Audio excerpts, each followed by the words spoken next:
Mundo Skrull. ¿Y tú? ¿En quién confías?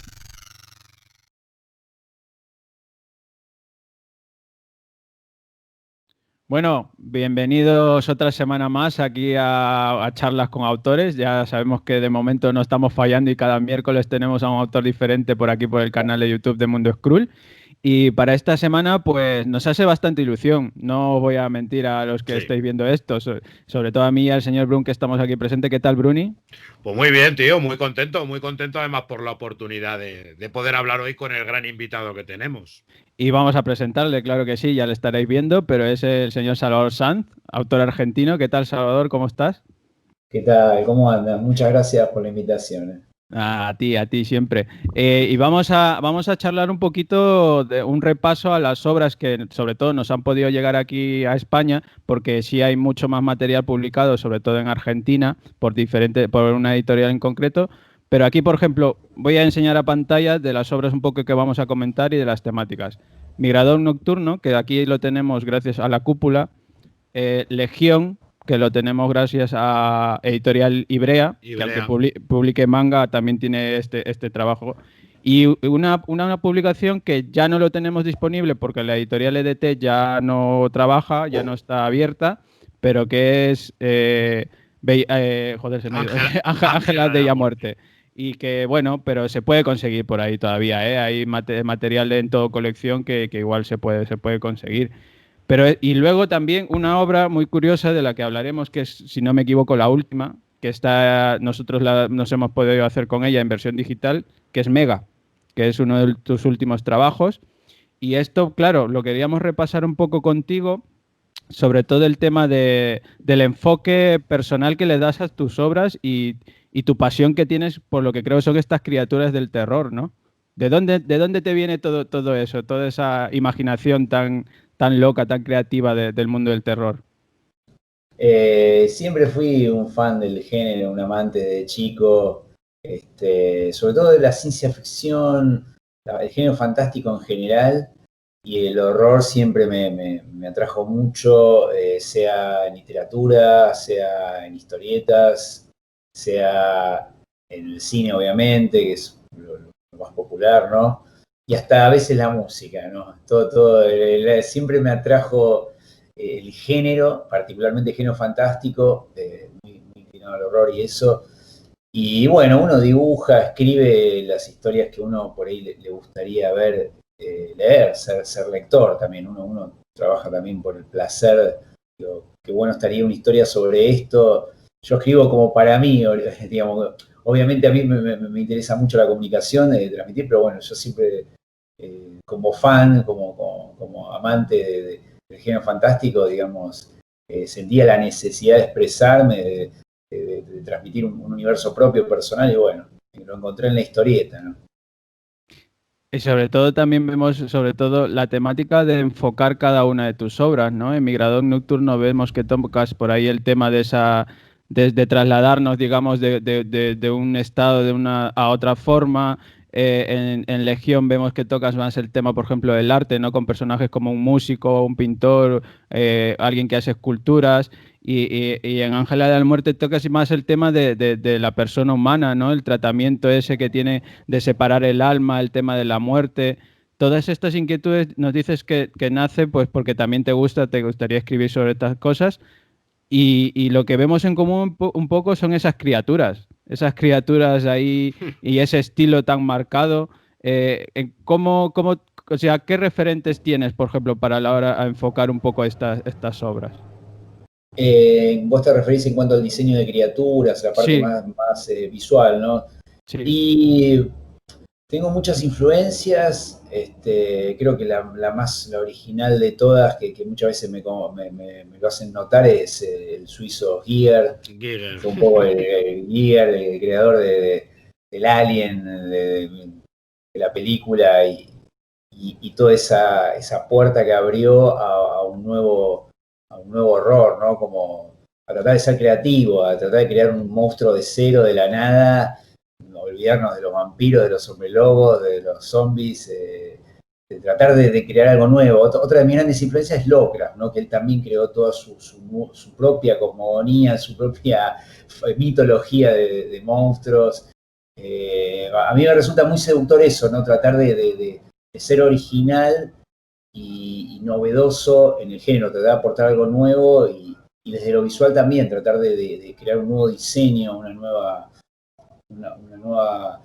sobre todo cuando uno trabaja horror, ¿no? Porque el horror originalmente yo siento que es el miedo a lo desconocido, a lo que no conocemos, ¿no? Al misterio. Entonces, eso tiene que ser algo nuevo, trabajar sobre mitos o terrores que por ahí ya no son muy familiares, como, no sé, por ejemplo, hoy los zombies, que hasta mi hija de 9 años sabe que con un tiro en la cabeza los matamos. Ya cuando algo se convierte en algo tan familiar, creo que ya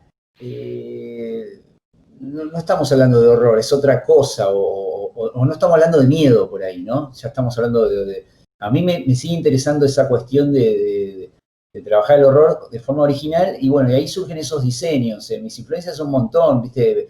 Por supuesto que miro mucho cine, miro muchos creadores conceptuales, ¿no? Como, no sé, siempre me gustó mucho Wayne Barlow, él trabaja para el cine, tiene un libro sobre el infierno, tiene un libro sobre un viaje a un mundo con criaturas alienígenas. Wayne Douglas Barlow se llama. Él siempre me interesó porque él siempre tiene como también esa sensación de crear algo de cero, como que las criaturas de él no se parecen a nada. Y eso para mí es una gran influencia, como decimos, qué bueno tratar de hacer eso. Es muy difícil porque las influencias están por todos lados, no vas a ser totalmente original, ¿no? Pero bueno, estamos todo el día dibujando y tratando de que salga algo nuevo. Además es que está muy marcado, sobre todo en esos diseños, una de las cosas que yo creo que lleva tu sello de identidad, es todos esos diseños, esos seres imperfectos, que vienen también mucho de esa escuela Lovecraft, ¿no? Se acaba el monstruo bien formado y vamos a ver ese monstruo imperfecto, y al mismo tiempo ese toque milenario, antiguo, místico, de hace eones, que tienen todas tus obras. Sí, total. La verdad es que tienen ese toque y se nota muchísimo esas referencias a Lovecraft y sobre todo a Giger en ese pequeño horror vacui que tienes a la hora de formar todos los detalles de todas esas grandes bestias. Sí, tal cual. Creo que también, si bien trabajo el horror, lo desagradable, como me interesa que se sienta cierta belleza en el diseño, ¿no? Cierta elegancia. Creo que eso es lo que agregó, creo que Giger, ¿no? Como que el monstruo tiene esa cuestión de que, pero pará, es re elegante, es hermoso, es como medio, tiene mucho diseño, muchas curvas rectas, y eso me interesa reflejarlo en mis diseños, que se vean misteriosos, que se vean sombríos, que se vean amenazantes, ¿por qué no? Pero también esa sensación de respeto, de elegancia, ¿no? Esa Que nunca hay que perder. majestuosidad. Exacto. Y nada, yo igual otro tema, se ve también que tú estás muy interesado en también el tema de la migración del alma, de otros estados, otros niveles, también ese toque mágico, ese incluso a veces un toque muy de New Age, también está muy presente. Sí, total. Sí. Quizás esa influencia me viene de leer mucha ciencia ficción, mucho Philip Dick, siempre me interesaron esos temas, ¿no? Cuando la ciencia ficción coquetea con lo esotérico, con lo trascendental. En Ángela de la Muerte fue un poco un intento de hacer una obra más de ese calibre, ¿no? Ciencia ficción hablando un poco que también igual tiene sus elementos de horror y eso, pero sí, me seduce, me interesa mucho también eso que vos mencionas.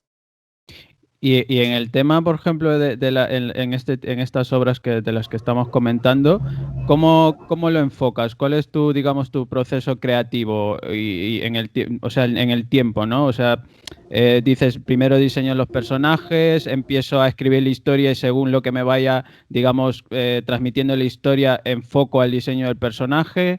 ¿Cómo encaminas, digamos, cada obra? ¿O cada obra tiene algo diferente a la hora de trabajar?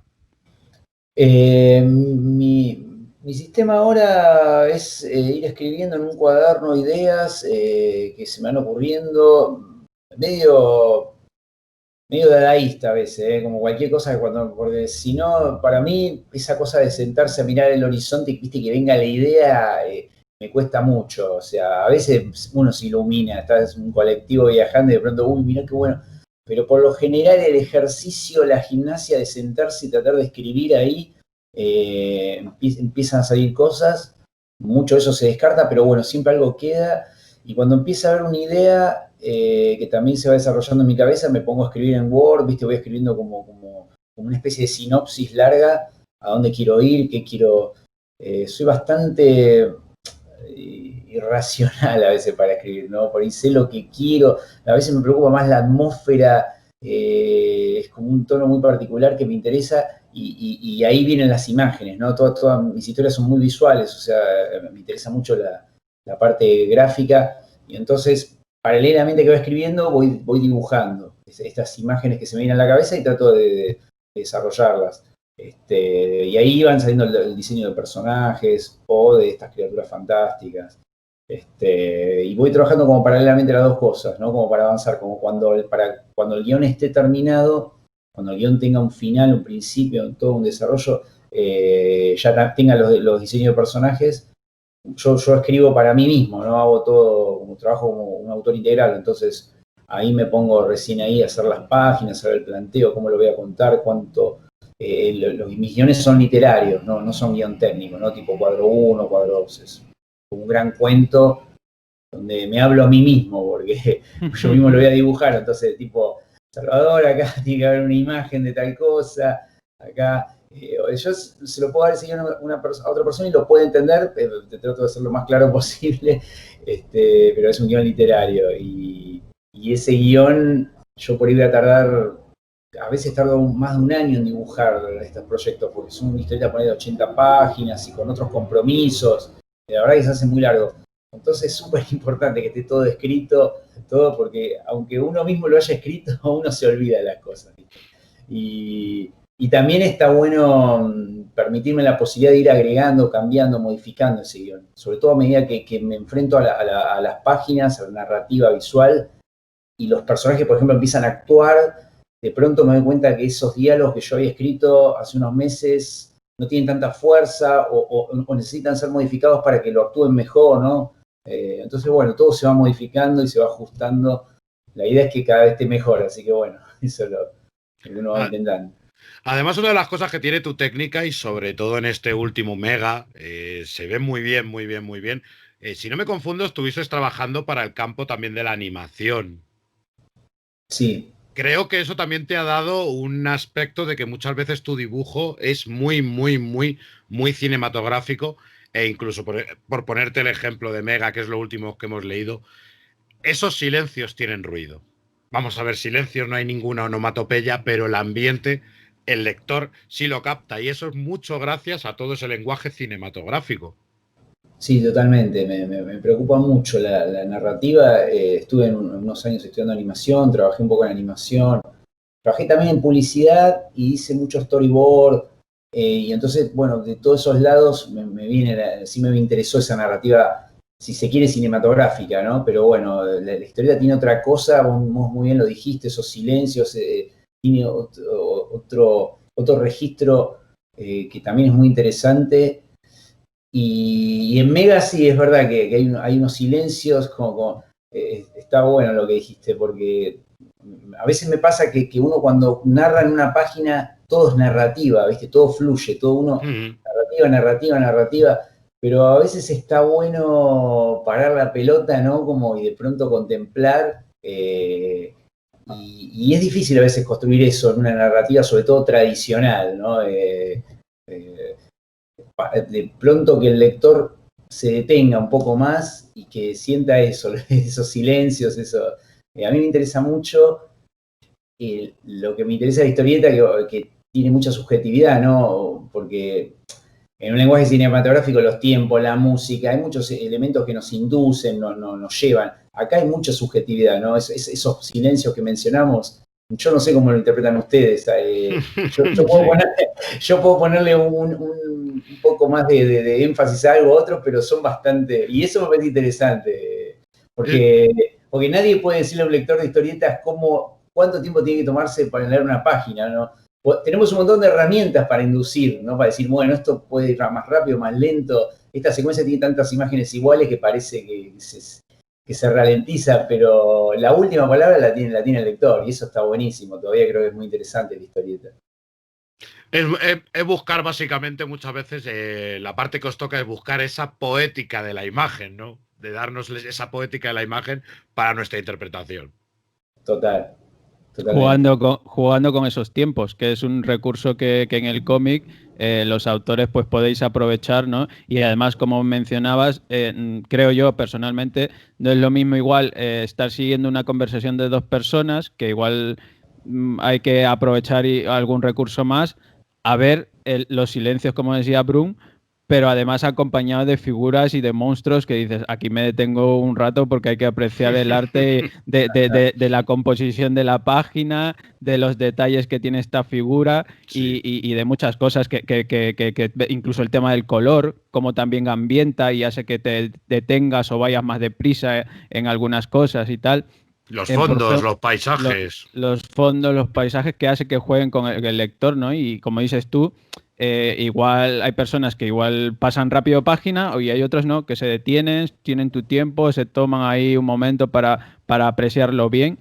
Y en el Mega, el diseño de dónde viene, porque es que yo lo hablaba con Bruno y digo, son diseños que luego, o sea, son muy potentes, o sea, son muy fuertes y muy llamativos, sobre todo aquí en el Mega, que digo, este diseño, o sea, es para película. O sea, esto lo veo ya en mi cabeza como una película, ahora que tenemos de actualidad muchas cosas de kaijus, de Godzilla, de estos de grandes monstruos, ¿no? Que lo conocemos en la historia. Digo, es una locura.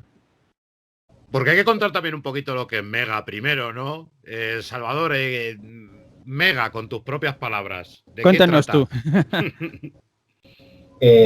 Bueno, Mega, como un poco ustedes comentaban, surge de mi interés por este género de los kaiju, ¿no? Este subgénero japonés que es una locura en sí mismo, ¿no?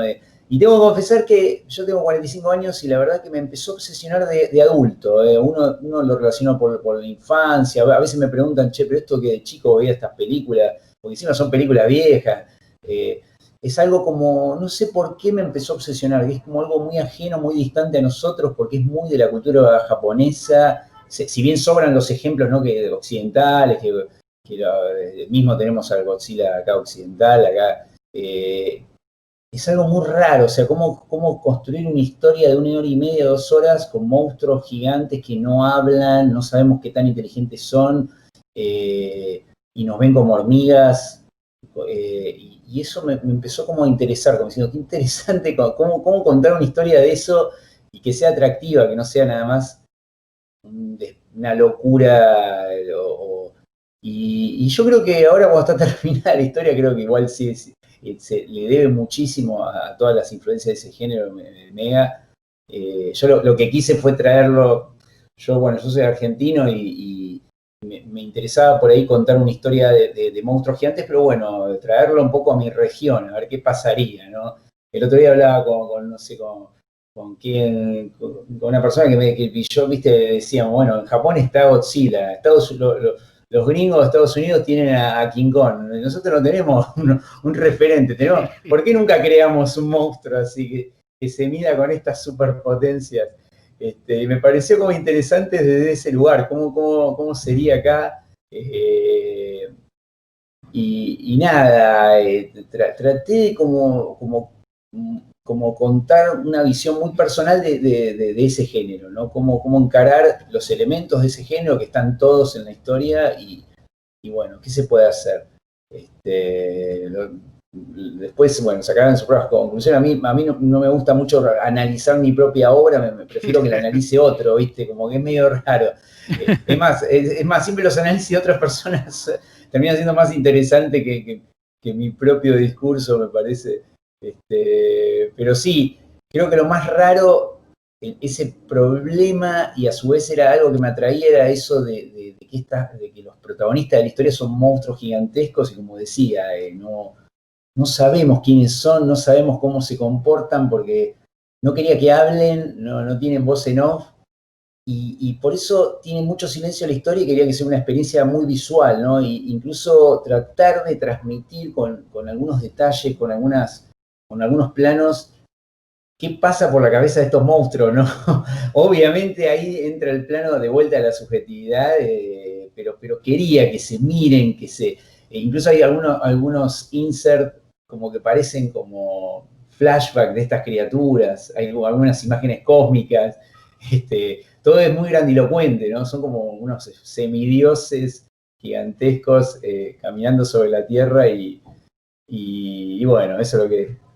De ahí salió Omega. Me vas a permitir un segundo que enseñe aquí porque es que hay una splash page que a mí me parece una locura.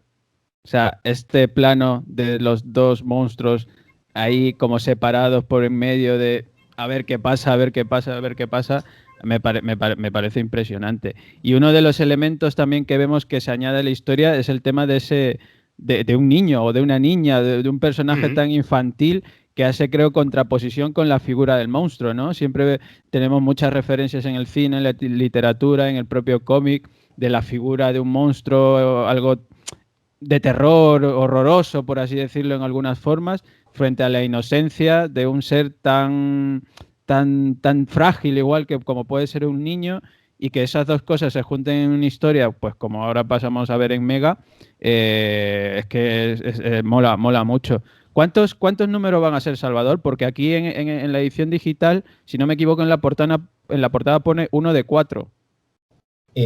Mira, eso la verdad que fue un error de la página.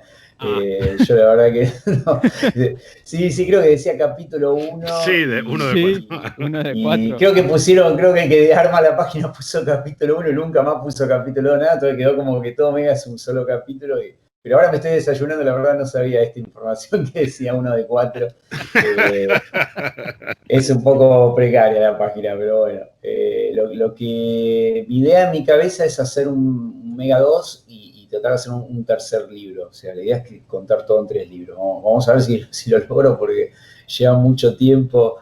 Pero ya estoy trabajando en el segundo, así que yo digo, vamos a ver si lo logro porque nunca hice una historia en 3 libros. Todos mis personajes tienen 2 libros y el tercero, o sea, nunca hice una obra tan larga. Para mí es como mucho trabajo y estos proyectos, como les decía antes, llevan tanto tiempo que uno tiene que tener mucha paciencia, ¿viste? Como me cuesta mucho estar hablando, bueno, en el 2003 estoy terminando el tercer tomo y como el mundo es hoy, ya no sé qué va a pasar en el 2003. Entonces, bueno, lo que sí les prometo es que este Mega 2 va a estar y ya estoy terminando el guión y seguramente en breve ya estaré empezando a dibujar las páginas. O sea, vas poco a poco, o sea, eso según va fluyendo la historia, según te van vendiendo esas ideas a la cabeza, imagino que lo irás trasladando a papel. Sí, tú trabajas en tradicional, ¿verdad? O sea, o también tiene una parte de digital tus páginas. Sí, yo trabajo tradicional, digamos, el lápiz, Sí. el boceto, lápiz, la tinta, todo tradicional. Lo único que es digital es el color. Entonces tiene una etapa digital. Trato de resolver lo más que puedo en la página, en el papel, pero bueno, cuando hay cosas que no puedo resolver o cosas que salieron mal en el papel, lo que tiene la tecnología ahora que nos permite arreglar todos esos errores que nos mandamos. Y el color se lo agrego con una veladura transparente con Photoshop, digamos, y es digital. Yo una de las cosas, ya que has dicho que te gusta que analicemos tu obra, no te gusta analizarlas a ti mismo, yo te voy a decir algo que me ha gustado muchísimo, la sensación que me ha dado, por si era la que estaba buscando, y es que en este momento de esta lucha de dos monstruos, me ha gustado mucho el papel de la humanidad. Me gusta mucho que lo has acercado, porque además la presentación del primer monstruo, agarrado al palacio de Salvo, agarrado yo creo que ya le da la cercanía al lector. Pero llega un momento que cuando están los dos monstruos, me gusta muchísimo esa imagen del ser humano que lo único que puede hacer es sentarse, incluso por la televisión, ver ese enfrentamiento entre los dos, donde tú no tienes decisión ninguna de lo que va a ocurrir y que incluso estás apostando por un monstruo sin saber tampoco su procedencia, sin saber si cuando acabe con ese monstruo se va a liar también otra vez con la ciudad. Me gusta mucho ese toque, que es un poquito el toque que decías que tenían esas películas de Godzilla, ¿no? Aparece Godzilla, pero luego hay otro monstruo peor siempre. Esa sensación me ha gustado muchísimo. Bueno, me alegro mucho. Muchas gracias por tus palabras. Sí, sí. Todas estas cosas que vos contás, es verdad que están en este cine y es algo, creo que es la esencia un poco en el fondo. Siempre vemos a un super militar, un super científico tratando de diseñar un arma para destruirlos. Siempre es como que el ser humano trata de ganar protagonismo en estas películas, ¿no? Como trata de hacer algo y decir, incluso tienen muchas escenas de diálogo, muchas escenas, y uno a veces cuando ve este cine quiere ver a las criaturas, ¿no? Totalmente. Yo me enfrenté a todos esos problemas cuando hice la historia, porque digo, bueno, ¿voy a contar la historia de estas criaturas o voy a crear un drama humano, una historia, y de fondo vamos a tener estas criaturas? Porque era algo que siempre yo reprochaba un poco de este cine. Decía, ¿por qué inventan una historia no sé, del soldado que viene de la guerra y tiene que ponerle una bomba a Godzilla y decís, nadie quiere verlo. Y cuando yo me puse a escribir, me enfrenté a eso y tenía miedo de que me pase lo mismo, por lo menos que a mí me pasa cuando veo estas películas. Pero es verdad, creo que en el fondo lo interesante es eso, ¿no? Que la humanidad es testigo, que se corre un costado y bueno, vamos a ver. Y después vemos cómo negociamos con el ganador, ¿no? Hay que recordar que la obra ha sido editada también en físico, en papel. ¿Por qué editorial en Argentina, Salvador? Por Omnipress. Por Omnipress, vale. Y que también está disponible en esta versión en digital, que ya pondremos el enlace, el link ahí en la descripción del vídeo, que es una plataforma muy parecida, por recordar al público aquí nuestro, a Panel Syndicate, que es los autores suben la obra y hay un apartado en la que tú puedes, digamos, pagar la cantidad que pues, 1 euro, 2 euros, 3 euros, 10 euros, lo que consideres oportuno. Ojalá tengamos la suerte de que nos llegue en la edición física a través de alguna distribuidora o lo que sea, así como nos llegó Legión. Y claro, yo he leído que por suerte en esta edición de Ángela tenías una pequeña entrevista al final por el editor, si no me equivoco, y hacías ahí referencia a algunos nombres de autores como Enki Bilal, ¿no? Como obras como El Eternauta, con obras. ¿Cómo ves tú, por ejemplo, desde Argentina, ¿no? En la actualidad? Porque también es un tema que queríamos comentar contigo, el mundo del fanzine, que también tú has pasado por ahí, el mundo de las revistas, las historietas. ¿Cómo lo ves en la actualidad o cómo ha ido evolucionando poco a poco, ¿no? Porque aquí alguna cosa nos llegó. Yo no lo llegué a tiempo a conseguirla, pero sabemos que alguna cosa llegó por ahí de ese trabajo. Porque, ¿cuál era el título del Cazzola, si no me equivoco? Cazzola. Ese tipo de publicaciones, además con un estilo que ya veíamos que se iba acercando a lo que conocemos hoy en día. ¿Cómo ha sido, digamos, ese recorrido desde el fanzine hasta llegar a publicar ya en otras editoriales? Sí, yo durante muchos años me autoedité, fines de los años 90. Acá en Argentina la verdad que los años 90 fueron como difíciles para la producción nacional de historieta. Había revistas tradicionales como La Fierro, la Editorial Columba, Scorpio, había todas unas revistas de antología que estaban en los kioscos, todo eso fue desapareciendo en esa época. Tuvo que ver, más allá del cambio de gusto de la gente, también tuvo que ver también una cuestión económica, cosas, problemas económicos que bueno, afectaban a toda la industria, bueno, la historieta no fue menos. Y entonces durante toda esa época básicamente la única forma era la autoedición, ¿no? Del 2000 para acá, más o menos, cuando se salió un poco de la crisis, se ajustó un poco el país, más o menos en 2005, otra vez empezó a surgir de vuelta las publicaciones, todo eso, y hasta tener, obviamente las reglas del mercado son otras hoy, todo es novela gráfica, digamos ya publicaciones de antología ya en el mundo prácticamente han desaparecido. Hay algunas, como la revista Fierro que volvió a surgir, pero bueno, la movida es esa y bueno, yo me fui adaptando a esa forma de trabajar que la verdad que me parece piola, está bueno.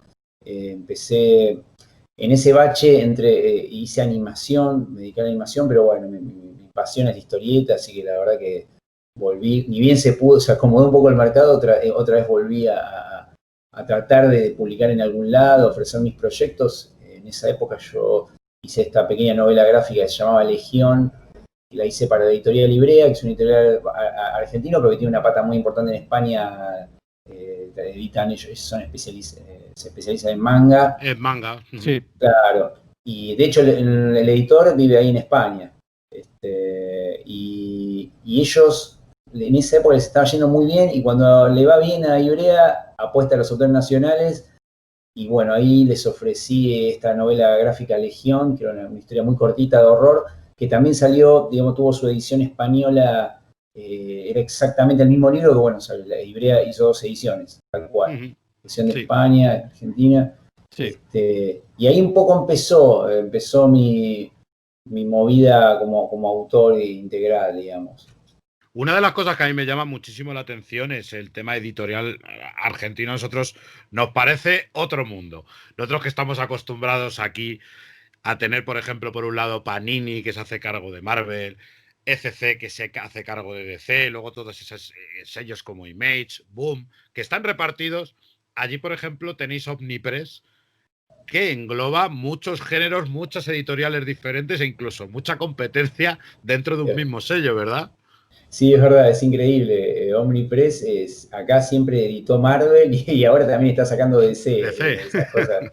Y también sacó cosas de Dark Horse, e incluso también está sacando manga. Acá la verdad que hay pocos editoriales grandes que compran licencias.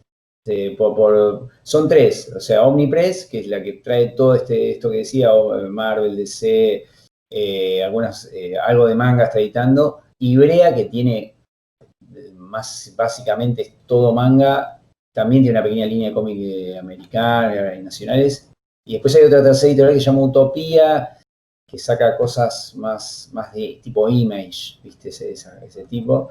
Y después, bueno, muchos editoriales que editan solamente autores nacionales, digamos. Eso sí, más pequeños, pero algunos bastante importantes, ¿viste? Como el Hotel de las Ideas. Hay bastantes.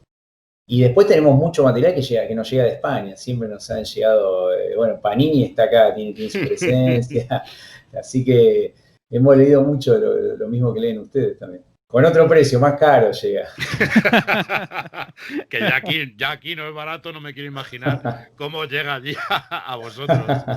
Y aparte de que hemos hablado ya de todos esos referentes tuyos en arte, como puede ser Giger o como puede ser Lovecraft en el lado narrativo, también tú tienes bastante interés por el manga, ¿verdad? También has sido bastante lector de manga. Sí, la verdad que sí, siempre me interesó. Yo tuve épocas, también me interesó mucho la historieta europea en su momento, pero el manga me gusta bastante. Quizás no el manga muy mainstream, ahora la verdad me cuesta mucho engancharme con algún nuevo manga, pero me gustan los clásicos, me gusta mucho el manga de horror con autores como, no sé, Geiji Ino, Yuji Ito, Ahí. Eres de los nuestros, eres de los nuestros. Claro. Tal cual. Y de autores europeos, yo leí una entrevista tuya en la que tú habías conocido a Moebius, pero decías una cosa muy importante, que la habías conocido, siempre la habías leído, pero supiste apreciarlo en un momento ya cuando eras un poco más adulto. Eso también es una cosa muy importante que no todo el mundo dice, que parece que todos hemos crecido con un autor que es el que más nos gusta y no nos damos cuenta que a lo mejor de pequeño no les hacíamos caso y luego de adulto te ha empezado a gustar o de adulto realmente ha sido cuando has visto todos esos niveles que tenía el autor como para considerarlo indispensable. Sí, totalmente. Yo tuve la suerte de ver la obra de Moebius de muy chico, medio accidentalmente, porque en mi casa compramos una revista que era para adultos, yo era chico y mis padres no lo sabían, había desnudo, violencia y había historietas de Moebius. Así que como que fue muy temprano esa visión, pero la verdad que, digamos, si bien me resultó atractivo lo que vi, la verdad que tal cual, lo aprecié más de adulto y me pasó con muchos autores. Y a veces tengo que confesar con vergüenza que sigo descubriendo autores que digo, ¿cómo no leí esto? Digo, tengo 45 años y recién ahora leo, no sé.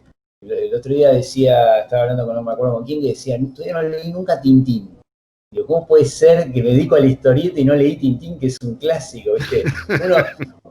Uno no tiene... Y recién ahora estoy leyendo La cosa del pantano de Alan Moore. Miren lo que me había perdido. Estoy diciendo, llegué tarde, muy tarde a esto, digo.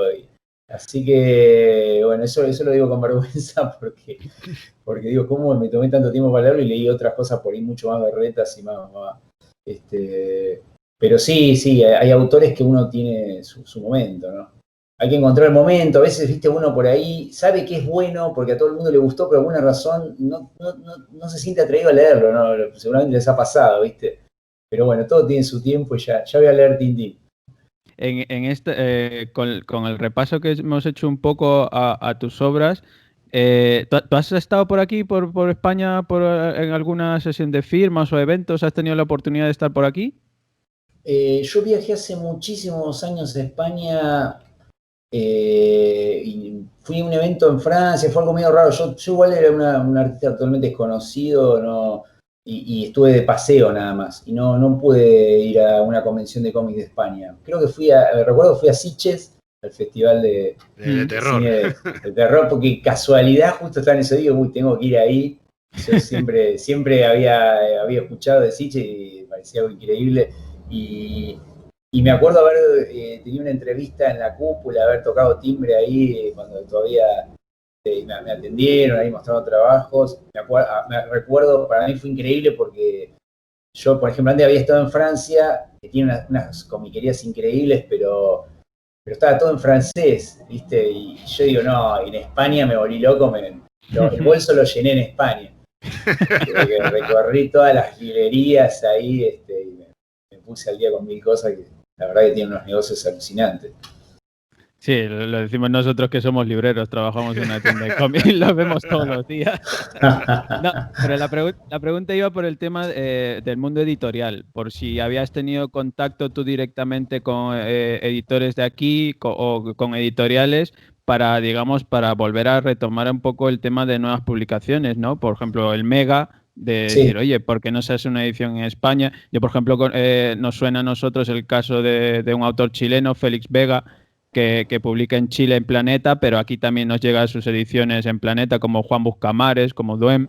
No sé si tú has tenido esa posibilidad, ese contacto. Sí, la verdad que mis experiencias con España siempre han sido complicadas. Tuve el problema que ustedes lo contaban al principio, que EDT quebró cuando salió mi libro y hasta donde sé creo que el libro anda saldado por ahí, así que está muy barato. Eso me dejó colgado la segunda parte de Ángela de la Muerte, que durante muchos años intenté conseguir una editorial que le interese, pero era muy difícil porque sacar una segunda parte con otro editorial que no tiene la primera y tenía que editar primero la primera y ahora ese libro la verdad que me cansé un poco de intentar editarlo en España y fue difícil. Después con El Esqueleto también estuve ahí dando vueltas, pero nunca pude concretar nada. Y ahora con Mega, que creo que es una obra más atractiva, incluso para tal vez el mercado europeo, porque también esa color, quizá la temática, estamos ahí negociando a ver qué sale, pero hay algunas puertas abiertas. Así que veremos si con Mega puedo volver finalmente a publicar algo en España que me encantaría. Pues nosotros cruzamos los dedos porque es una de las cosas que decíamos George y yo. Decíamos, si no dice nadie nada, digo, vamos a intentar apretar un poquito las tuercas a los editores que conocemos por aquí. Por favor. Por favor. ¿Alguna editorial como Norma o como Astiberri? Que por suerte tenemos ahí trato, digamos, con las editoriales también, porque son muy cercanos cuando hay eventos, en los eventos solemos coincidir con ellos y tal. Y siempre hay autores que nos gusta, digamos, oye, ¿te has fijado en el trabajo esto? Porque a veces, claro, la visión del editor normalmente en Europa es, fuera de Marvel y DC, evidentemente, es voy a Angoulême, y ahí es donde más o menos tengo el contacto con los autores y tal, pero también hay una parte, digamos, en Latinoamérica, que por ejemplo a Brun y a mí nos interesa mucho ese tipo de historietas, que lleguen también aquí, porque es material que digo, nos estamos perdiendo historias que yo cuando leí Juan Buscamares digo, pero ¿y por qué ha tardado tanto tiempo en llegar aquí? O por qué, por ejemplo, tus obras hay... Yo creo que el de La Cúpula, el de Migrador Nocturno y el de Legión se puede conseguir en librerías sin problema, o sea, está en distribuidor y tal. Pero claro, como tú dices, Ángela de EDT ya no. O sea, es el material que pues lo encuentres en tiendas de seminuevos o de saldo. Y con este Mega yo creo que se abren las puertas para volver a intentarlo y para que tu nombre, Salvador Sanz, esté otra vez un poquillo también aquí entre las obras de material en España, creo. Sería buenísimo, la verdad que yo tengo muchísimas ganas. Es un mercado que me encanta. Siempre lo sentí familiar porque yo leí historieta desde, no sé, las creepy de los 70, todo lo de Toutan, son 84. Acá se consume mucho ediciones españolas. Por eso uno a veces hasta comete el error de sentirla familiar, ¿no? En realidad es un mercado que es lejano, que tiene reglas muy diferentes a Argentina, pero siempre fue un sueño participar, así de ir al Salón de Barcelona, así que veremos si podemos con Mega conquistar el corazón de un editor español. Y nos pegamos una vuelta por allá.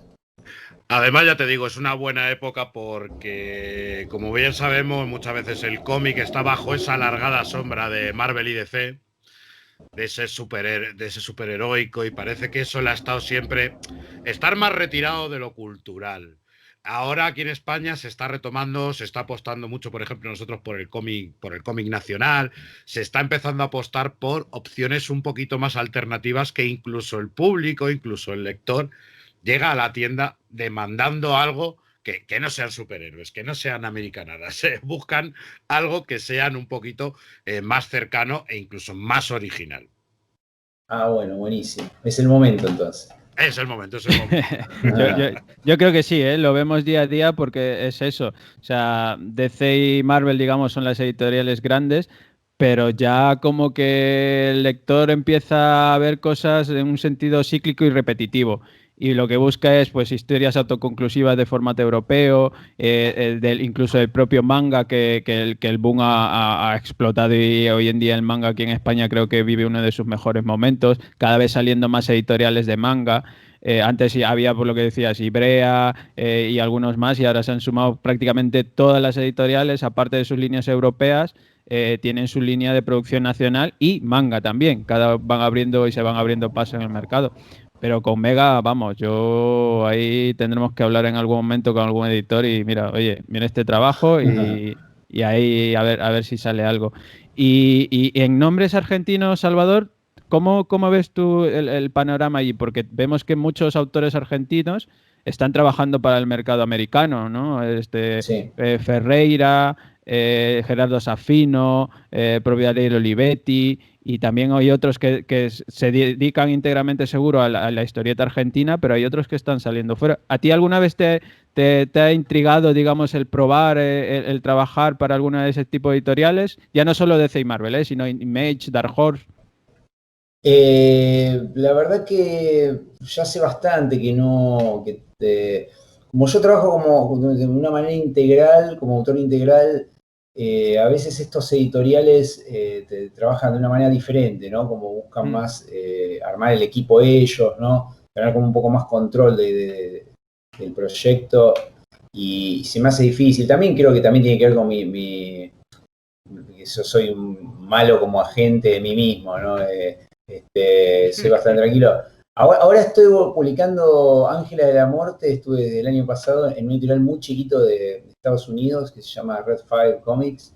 Y la verdad, el mercado norteamericano es tan grande que hasta un editorial tan pequeño como ese tiene sus ventas. La verdad que anduvo bastante bien para estar a kilómetros de estos grandes titanes que decíamos. Así que yo prefiero manejarme por una forma así más independiente, pero bueno, tener como un control más de mi obra, o por lo menos que se pueda publicar mi obra como, digamos, de forma autoral, ¿no? no tener que hacer equipo, que es lo que no, o sea, no. Yo hago historietas porque me gusta contar mis mambos personales, todo, que ya lo dijimos hoy, como que por ahí, y encima llevan tanto tiempo estos proyectos que no podría, por ejemplo, trabajar para una editorial más mainstream, como usted decía, Marvel, decía, o quizás una más chica, pero como un trabajo, si me dedicaría a eso, la historieta demanda mucho tiempo de trabajo, y ya no podría hacer mi trabajo personal. Entonces prefiero mantener ese tiempo en mi trabajo personal y bueno, tratar de vivir de eso lo que se pueda y después hago otro tipo de trabajos como ilustración, como cosas de tiempo más corto, más breve que me permitan eso. Evito los proyectos largos, ¿no? Puedo hacer una historia de 10, 12 páginas, pero si tengo que hacer una serie de 24 páginas todos los meses ya es complicado. Así que por ahí hace rato que la verdad que no estoy interesado por lo menos en este momento. ¿No? Y una preguntilla, ahora de los autores que hay en la actualidad, de los dibujantes que hay en la actualidad, ilustradores que hay en la actualidad, ¿quién es el que estás viendo últimamente que te destaque, que realmente digas, joder, qué trabajazo tiene aquí el compañero? ¿A quién destacarías? Vos decís mundialmente, ¿no? Mundialmente, sí. Sí.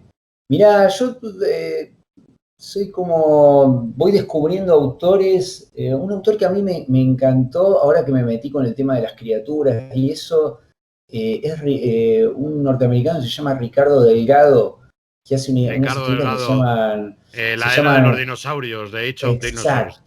Exacto.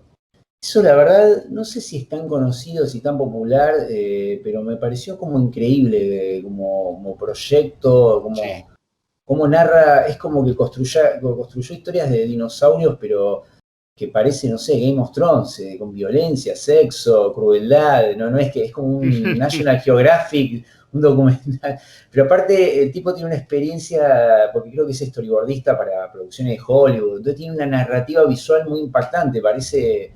Llegó a trabajar para Disney. Para Disney. Claro. Él es una de las cosas que hace poco descubrí y me encantaron. Pero bueno, hay muchísimos autores que me gustan. La verdad que me gustan, como decía antes, autores de manga, europeos. La verdad que tengo mis favoritos de todos lados. ¿Y algún autor español? Autor español, mira, venía pensando, yo soy muy de la vieja escuela. Yo, digamos, por ejemplo, leí cosas de Roca y me encantaron. Pero no conozco tanto lo nuevo. Eso me vendría bien un viaje ahí a los negocios para ponerme más al día. Porque yo me quedo, no sé, tengo libros en la biblioteca de Veroy, incluso tengo cosas así más antiguas, tipo Fernando Fernández, tradicionales, ¿no? Pero que yo los disfruto mucho todavía. Tengo el Drácula de Fernando Fernández, me parece una locura cómo está pintado eso. Déjame pensar, la verdad que... Pues me imagino que todos los que salieron en esas revistas, en todo el tiempo del magazine y de la revista, me imagino exacto. que Azpiri también, por supuesto. Alfonso Azpiri, tal cual, Luis García, había tantos, pero lo que siento es eso, que estoy como un poco desactualizadísimo, digamos, estoy hablando de autores de hace más de 30 años. Me pasó lo mismo cuando fui a Francia, que como que fui diciendo qué grosso Moebius, Casa, Druillet y Juiten, y como las últimas cosas cuesta que lleguen acá, entonces me falta eso por ahí. Pues nosotros he invitado, cuando vengas a España te pasas por la librería, te hacemos unas cuantas reseñas, te ponemos al día rápido. Sí, pero sí. fíjate, muchos nombres de los que me has dicho, para mi gusto, yo que también soy un romántico de esos años, creo que no se les ha superado. Has dicho hay algunos nombres que es imposible superarles ahora mismo. Dentro de todo lo que hay autores muy buenos, pero es que has nombrado a los titanes. Sí, no, Alfonso Azpiri, por ejemplo, es que ese estilo de dibujo, esa narrativa, pues no pasa el tiempo. Tú lo ves y dices, hostia, las portadas que hacía, todos estos trabajos así y tal, es que era, o es aún una locura. Y ver sus páginas originales ya ni te cuento.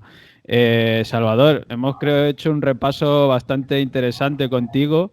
hemos hablado un poco de todo, ¿no? Incluso de la historieta un poco argentina, esos referentes, o cómo empezaste con el mundo del fanzine y tal. Y como dice mi compi Brun, la invitación queda abierta. Si algún día estás por aquí y tal, escribes y nosotros vamos encantados de poder, digamos, dar un tour por aquí y aprovechar. Dale, señor, me encantaría ir a conocer el local. Muchísimas gracias por la invitación y por el espacio. Y bueno, les mando un abrazo grande y bueno, estaremos en contacto. Y a ti muchísimas gracias por habernos recibido y sobre todo enhorabuena por todo, ya no solamente el trabajo que has realizado, sino por dedicar toda una vida realmente al cómic y a la ilustración. Muchísimas gracias. Yo a mí he de confesar que me hacía mucha ilusión esta charla, porque ya te digo, tu trabajo me parece espectacular y creo que merece estar más de actualidad. O sea, merece, con los tiempos en los que estamos, en los que evidentemente lo que decimos, ¿no? A veces igual es un poco repetitivo, el mundo de DC, Marvel tal, pero hay trabajos y obras que creo que no deben caer en el olvido y en tu caso, incluso al ser autor completo, como llamamos nosotros, tanto guionista como dibujante, pues la gente lo vea y lo comparta y si es posible, pues a tener aquí ese mega editado en papel, que nosotros somos... digital está bien, pero si lo tenemos en papel, mucho mejor, que se aprecie de otra forma diferente. Y además, como decimos, nuestro trabajo, nuestro oficio de librero es lo que nos pide, papel. O sea, tenerlo en las manos, poder tocarlo, incluso ver esos originales algún día en una exposición sería... Oye, y si nos lo dan en formato europeo así más grande, mejor, que se vea. Es verdad. Sí, porque el argentino medio chiquitito acá, medio ratón. Estaría bueno que salga. En Artist Edition, ¿no? En Artist Edition esto es así. Porque además, yo lo comentaba justo antes de empezar la entrevista con Brun, tú tienes un artbook ultra mal.